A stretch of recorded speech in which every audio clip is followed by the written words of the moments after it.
آج ہم جانیں گے قرآن کی دو بہت ہی مہتوپورن سورتوں سورہ الفلق اور سورہ الناس کے پیچھے کی دل کو چھو لینے والی کہانی۔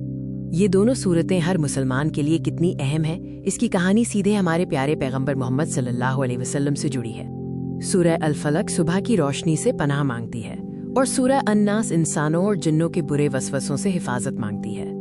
ان دونوں سورتوں کو ایک ساتھ معوذتین کہا جاتا ہے، جس کا مطلب ہے پناہ دینے والی دو سورتیں۔ یہ ہر طرح کی برائی سے سرکشا کا قلعہ ہے۔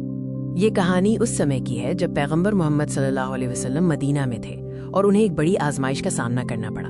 ایک بار ہمارے پیارے نبی PBUH گمبھیر روپ سے بیمار پڑ گئے۔ ان کا سواستھ لگاتار بگڑتا جا رہا تھا اور انہیں پتہ نہیں چل رہا تھا کہ اس کا کارن کیا ہے۔ اصل میں یہ بیماری کسی سامانیہ کارن سے نہیں تھی، بلکہ ایک یہودی جادوگر لبید بن الاسم نے ان کے خلاف جادو سحر کر دیا تھا۔ جب نبی PBUH کی پریشانی بہت بڑھ گئی تو اللہ سبحانہ و تعالیٰ نے رحمت بھیجی۔ فرشتے جبریل علیہ السلام ان کے پاس آئے۔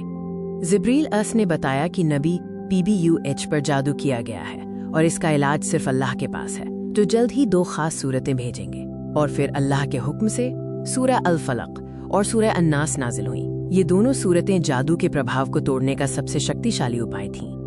جادو کا سامان ایک کنویں میں چھپایا گیا تھا، جو ایک کنگھی اور نبی PBUH کے بالوں کا استعمال کر کے 11 گانٹھوں میں باندھا گیا تھا۔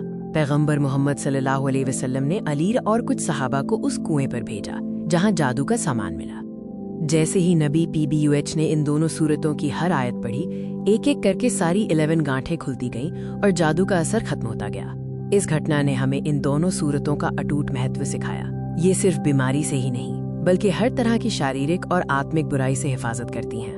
سورہ الفلق اندھیرے کی برائی، جادو کی برائی اور حسد، عیرشا کرنے والوں کی برائی سے پناہ مانگتی ہے، جبکہ سورہ الناس شیطان اور انسانوں کے برے وسوسوں سے۔ یہ کہانی ہمیں سکھاتی ہے کہ ہماری ہر پریشانی کا حل صرف اور صرف اللہ کے پاس ہے اور ہمیں ہمیشہ اسی سے مدد مانگنی چاہیے۔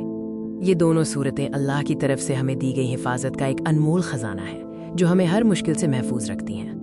آئیے ہم سب ان صورتوں کو اپنی روزمرہ کی زندگی کا حصہ بنائیں، خاص کر صبح اور شام کے اذکار میں، تاکہ ہم ہر برائی سے پناہ میں رہیں۔